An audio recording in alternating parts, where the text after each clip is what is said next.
Betrayal rarely announces itself. It doesn't storm through the gates waving a flag of treachery. It doesn't wear a mask marked danger.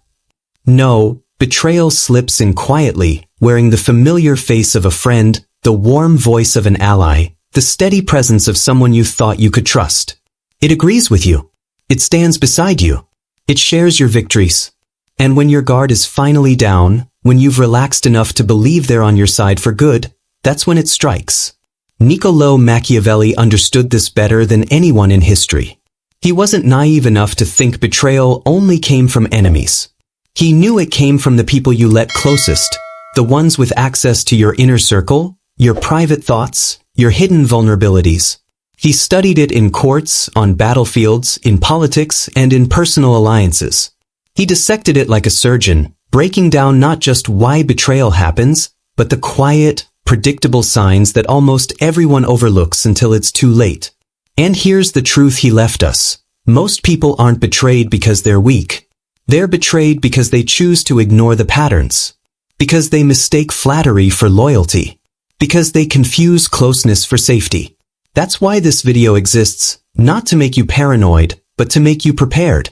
To sharpen your instincts with the exact principles Machiavelli taught in The Prince and Discourses on Livy, principles forged in the brutal world of Renaissance politics, but still lethal in the boardroom, the battlefield, and even the dinner table today.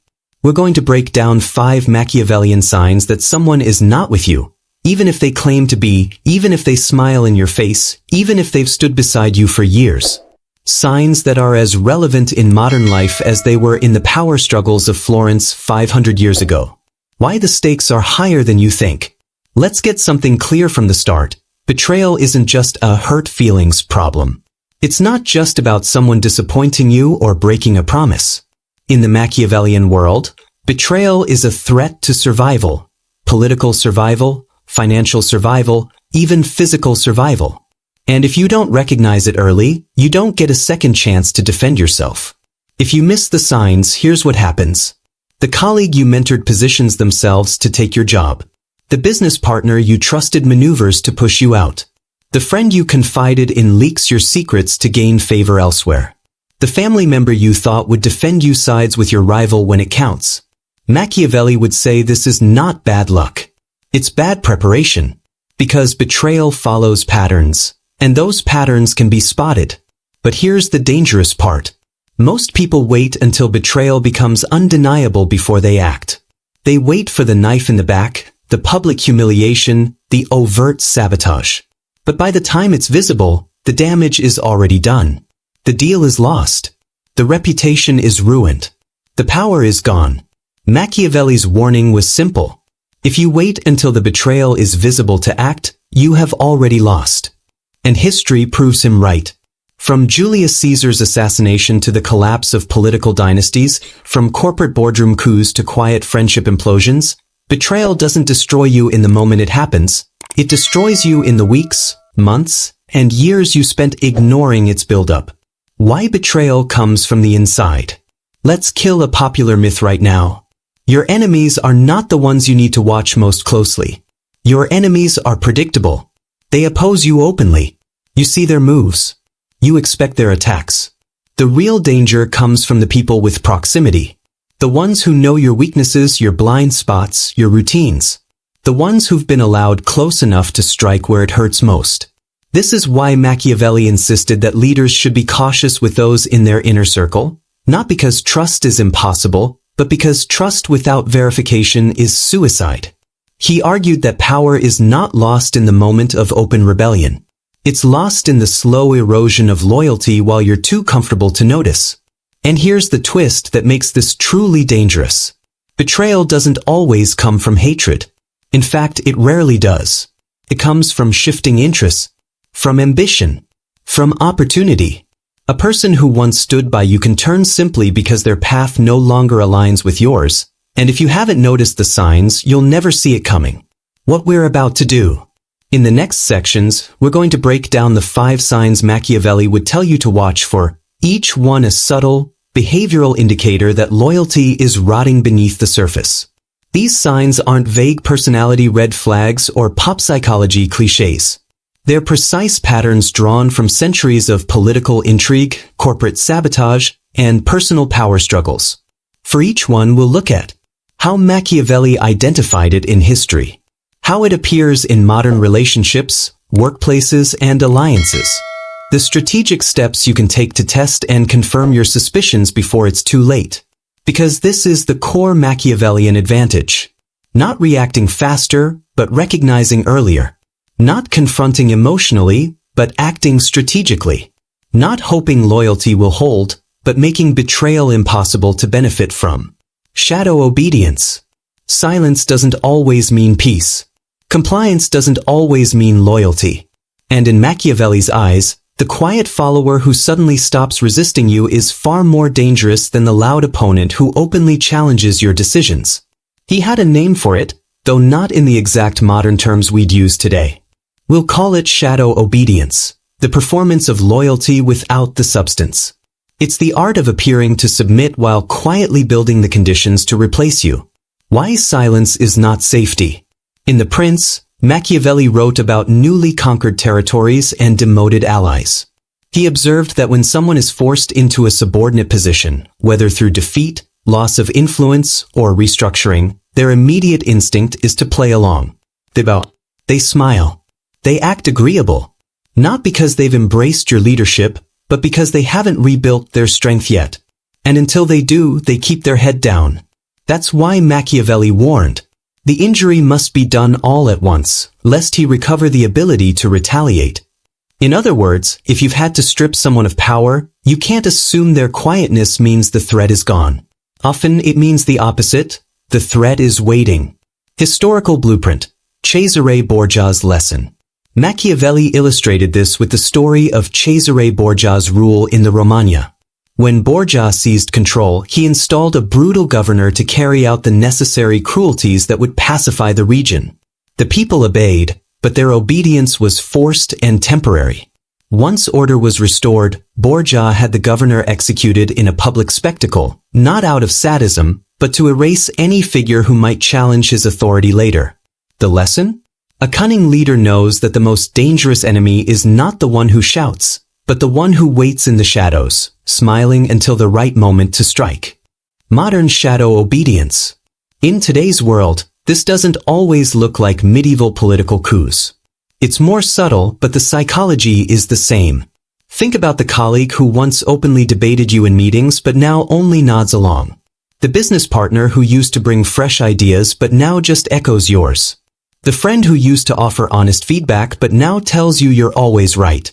Most people misread this shift as increased loyalty. They've finally come around to my way of thinking. Machiavelli would say, no. They're conserving energy.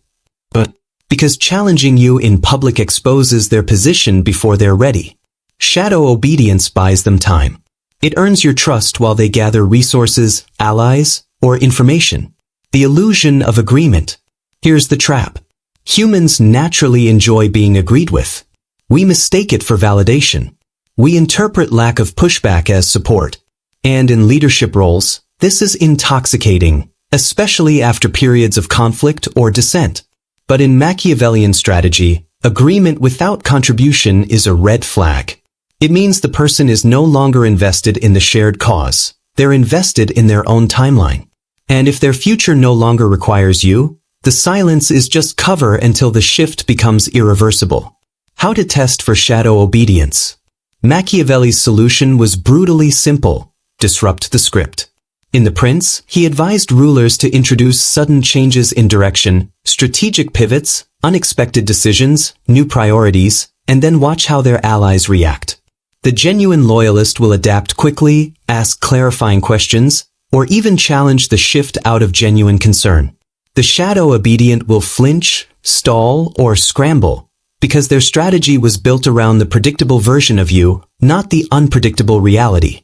In modern terms, if you lead a team, announce an unexpected policy change and see who responds with engaged problem-solving versus vague agreement. If you run a business, test a partner by shifting a deadline or reallocating resources. Do they lean in or quietly withdraw? If in a personal relationship, make a small but significant change to plans or priorities. Do they adapt with you, or do they hesitate? Why this works?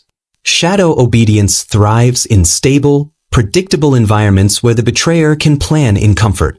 Disruption forces them to reveal whether they're actually aligned or just playing along.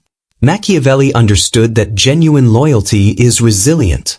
It can handle discomfort, disagreement, and change because it's tied to the cause, not the convenience. But fake loyalty, the shadow obedience type, falls apart the moment the script changes. The moment you suspect shadow obedience, you have 3 Machiavellian options. Flush it out early, create controlled disruption to see who adapts. Restructure access, limit their influence and information flow without making it obvious. Prepare replacement, never allow one person's departure to destabilize your power. Because here's the reality. Once someone has chosen shadow obedience, they've already mentally stepped away from your cause. The only question left is when they'll make their move. Your job is to make sure that when they do, it doesn't matter. Overcommunication without clarity. Machiavelli observed something that still confuses people today. Those planning to betray you don't always go quiet. In fact, some of the most dangerous traitors are the ones who suddenly become more talkative, checking in often, offering praise, repeating your ideas back to you, yet never giving you anything solid you can hold them to. It's a tactic we'll call overcommunication without clarity, the art of appearing close while revealing nothing. The false comfort of constant contact. We're conditioned to think that attention equals loyalty. When someone texts us every day, compliments us in every meeting, or always asks how we're doing, we instinctively feel safer with them. Machiavelli would warn you, this is exactly why it works. In Discourses on Livy, he wrote about how conspirators in political courts often gain trust not by withdrawing, but by staying visible, attending every gathering, constantly speaking to leaders, flattering them publicly, while never committing to any action that could later hold them accountable. They weren't helping. They were watching. They were maintaining proximity, not to serve, but to observe. Historical parallel. The courtier's smile. In the Renaissance courts Machiavelli studied, the betrayer often wore the smile of a courtier, someone who always agreed with the prince in public, who attended every function, who offered endless praise. But when the moment came, that same courtier knew exactly where the prince's defenses were weakest. But because the prince had allowed constant access in exchange for constant attention. Machiavelli understood that this wasn't love, it was reconnaissance. The empty language test. In the modern world, this tactic looks like the employee who compliments your leadership style in long emails but never gives concrete updates on their projects. The friend who checks in daily but avoids discussing any real problems or commitments. The partner who tells you they support you completely but won't give a direct answer on where they stand when things get difficult. The defining feature? High volume, low clarity. They speak a lot, but if you go back and analyze what they actually said, there's no commitment, no clear position, no tangible stake. Why it's so dangerous? Machiavelli pointed out a truth people still resist. The closer someone is to you, the more dangerous they can become, not less. When an enemy is close, you can see them. When a friend is close, you stop looking. And that's when betrayal becomes easiest. Overcommunication without clarity exploits this. It gives you the feeling of security while subtly removing the reality of it. How to detect it? Machiavelli's principle for detection is simple. Look for risk in their words. A true ally will, at some point, say something that could cost them if they were wrong, disagreeing with you, committing to a position, taking a side. A betrayer speaking under this tactic avoids risk entirely. They'll praise you, echo your ideas, compliment your strengths, but never offer anything that ties them to a decision. The commitment trap. To expose them, Machiavelli would advise creating situations where words aren't enough. Give them a clear choice with a clear cost. Assign a task that requires actual investment, time, resources, reputation. Watch what happens. A genuine ally will act, even if it's inconvenient. The betrayer will delay, make excuses, or try to shift the responsibility elsewhere. It's not their words you measure, it's what they're willing to risk. Why this works? Flattery costs nothing. Presence costs little. Action costs something. And that cost is where true loyalty reveals itself. Machiavelli famously wrote, "Men are less careful how they offend one who makes himself loved than one who makes himself feared, for love is preserved by the link of obligation, which is broken whenever it conflicts with self-interest." In plain terms, the moment loyalty costs more than it pays, the fair-weather ally disappears. Overcommunication without clarity is their way of delaying that moment for as long as possible while they prepare their exit. Your move. When you suspect this tactic, act quietly. Don't accuse. Don't warn. Instead, assign a test of action, something with visible stakes. Observe without reacting. Let their choice reveal the truth. Adjust access accordingly. If they dodge commitment, tighten what they can see, hear, and influence. Remember, proximity is not protection. It's potential. And the closer someone is to you without clarity, the more dangerous that potential becomes. Misaligned evolution. Not all betrayal is born from hatred. In fact, Machiavelli would argue that most betrayal doesn't come from anger at all. It comes from drift. Two people start out aligned, working toward the same vision, building something together. Then, over time, one of them begins to grow in a different direction. At first, it's subtle. Goals shift. Priorities change. The conversations you used to have start to feel slightly off. And eventually, without any big argument or obvious break, you're no longer walking the same path. Machiavelli saw this happen in politics constantly. He called it the quiet realignment, when allies evolve apart, not through open conflict, but through a slow divergence of ambition. When growth becomes dangerous, growth itself is not the enemy. In fact, the best allies grow. They develop skills, expand their influence, and gain strength. The danger is when that growth stops serving the shared cause and starts serving a separate agenda. Machiavelli wrote in Discourses on Livy that political factions often fractured, not because of infighting, but because their original reason for unity disappeared. Once the common cause faded, loyalty dissolved into competition. This is the betrayal most people miss, because it doesn't feel hostile. The other person still smiles. They still meet you for lunch. They still congratulate you on wins. But behind the scenes, they are building a future that no longer has space for you in it. Historical lesson: Florence's shifting alliances. In Florence, Machiavelli watched factions that once stood shoulder to shoulder against foreign threats begin to splinter when peace returned. Without the unifying force of survival, leaders began pursuing personal legacies. Alliances turned into rivalries. And betrayal, when it finally happened, looked sudden, but in truth, it had been growing for years, disguised as progress. The modern version. In the modern world, misaligned evolution shows up like this. A business partner starts investing time in side projects that have nothing to do with your shared venture. A team member begins networking in circles that don't overlap with your goals. A friend takes on commitments that increasingly pull them away from the activities and values you once shared. At first, you tell yourself it's harmless, that they're just exploring new opportunities. But Machiavelli would warn, growth without mutual direction eventually breeds conflict, even if neither side intends it. The language shift. One of the most reliable indicators Machiavelli would have noticed is a change in language. Listen closely. They stop saying we and start saying I. They stop referencing the shared mission and begin talking about personal goals. They start describing their plans in ways that don't include you, even if they don't say it outright. This is not distance. This is drift.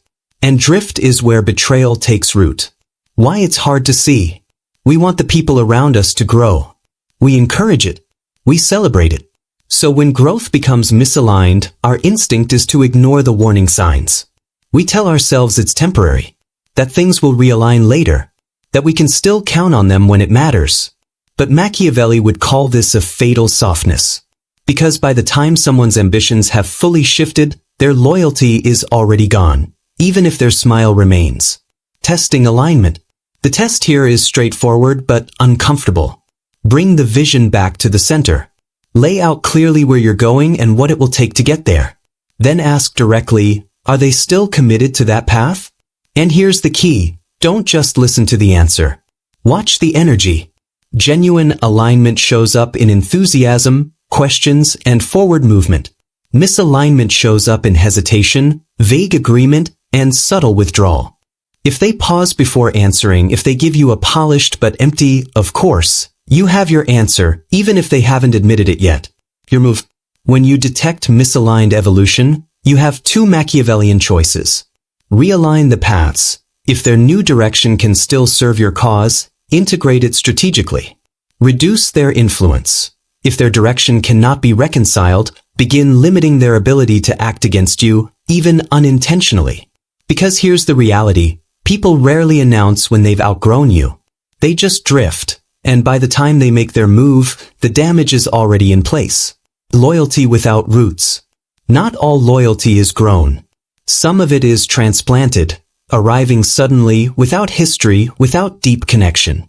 And Machiavelli would tell you this is the loyalty you should fear most. He called it, in his own way, the problem of mercenaries, people who fight for you, not because they believe in your cause, but because it serves them right now. Their allegiance isn't grown in the soil of shared struggle. It's picked up wherever it's convenient to plant. Why shallow loyalty fails? In The Prince, Machiavelli warned rulers about relying on mercenaries, soldiers for hire who fight for payment instead of loyalty to the state. They fight fiercely when the rewards are high and the risk is low. But the moment danger outweighs profit, they vanish. Translated into modern life. The employee who joined your company because it was on the rise, but never struggled through the early stages with you. The business partner who came on board after you'd already secured funding and clients. The friend who only entered your life after your success became visible. They may be loyal now, but that loyalty is conditional, rooted not in who you are, but in the benefits you provide. Historical example, Italy's hired swords. Renaissance Italy's city-states often hired mercenary armies. On paper, it looked like a smart move, instant manpower without the costs of long-term training. But Machiavelli documented how these mercenaries routinely switched sides mid-conflict if offered a better deal, or worse, abandoned the battlefield entirely when victory looked uncertain. The lesson was brutal but clear. If someone's loyalty wasn't forged in shared risk, it will dissolve the moment the tide turns. Modern mercenaries. Today, mercenaries don't carry swords. They carry resumes, contacts, and smiles. They present themselves as allies, team players, even saviors. They praise you, they align with your vision, they celebrate your wins, as long as those wins keep coming. But here's the danger. If they've never paid a price for standing beside you, they have no real investment in staying when things get hard. The arrival test. Machiavelli's method for detecting loyalty without roots begins with a simple question. How did they arrive at your side? Did they join you during hardship, when there was little to gain? Or after your success was visible, when aligning with you improved their own position? People who arrive after the struggle often lack the emotional or structural bonds that prevent defection. They haven't built with you. They've only benefited from you. Why this matters? A person's entry point into your circle often predicts their exit point. If they came because you were winning, they'll leave when you're not. If they came because they were rejected elsewhere, they'll leave when a better option appears. Machiavelli summed this up in one of his most practical warnings. A wise prince ought to be cautious in accepting the services of those who have shown themselves bold in offending others, for the same boldness may be used against himself. If someone betrayed another to join you, their precedent is clear, and precedent is a better predictor than promises. Testing the roots. The solution is to create small costs for loyalty, private, controlled situations where standing with you requires effort, sacrifice, or delayed gratification. Watch closely. The rooted ally accepts the cost without resentment. The shallow ally hesitates, complains, or disappears. It's not about punishing them. It's about revealing whether their loyalty can survive without immediate reward. Your move. When you detect loyalty without roots, strengthen it. Integrate them into shared challenges that build real investment. Limit exposure. Never give them sole control over critical assets or information. Prepare contingency. Assume they may leave and have replacements ready. Because Machiavelli's rule still stands. The one who only joined when you were strong will be the first to flee when you're weak. structure over sentiment. Machiavelli's final and most ruthless truth is this. You don't protect yourself from betrayal by trusting people more. You protect yourself by making betrayal pointless. Sentiment is fragile. Structures endure. And in Machiavelli's world, survival depended not on affection, but on the architecture of power. Why sentiment fails? In The Prince, Machiavelli dismantled the illusion that kindness, shared history, or moral alignment would keep people loyal. He observed that men are ungrateful, fickle, liars, and deceivers, not out of evil, but out of self-interest. When their advantage changes, so does their allegiance. That means your most trusted friend, advisor, or partner could turn on you without malice, simply because the balance of benefit shifted. This isn't cynicism. It's realism. Structure is leverage. Machiavelli's solution wasn't to live in paranoia. It was to build systems where betrayal cost more than loyalty. That meant splitting power so no single person's defection could topple you.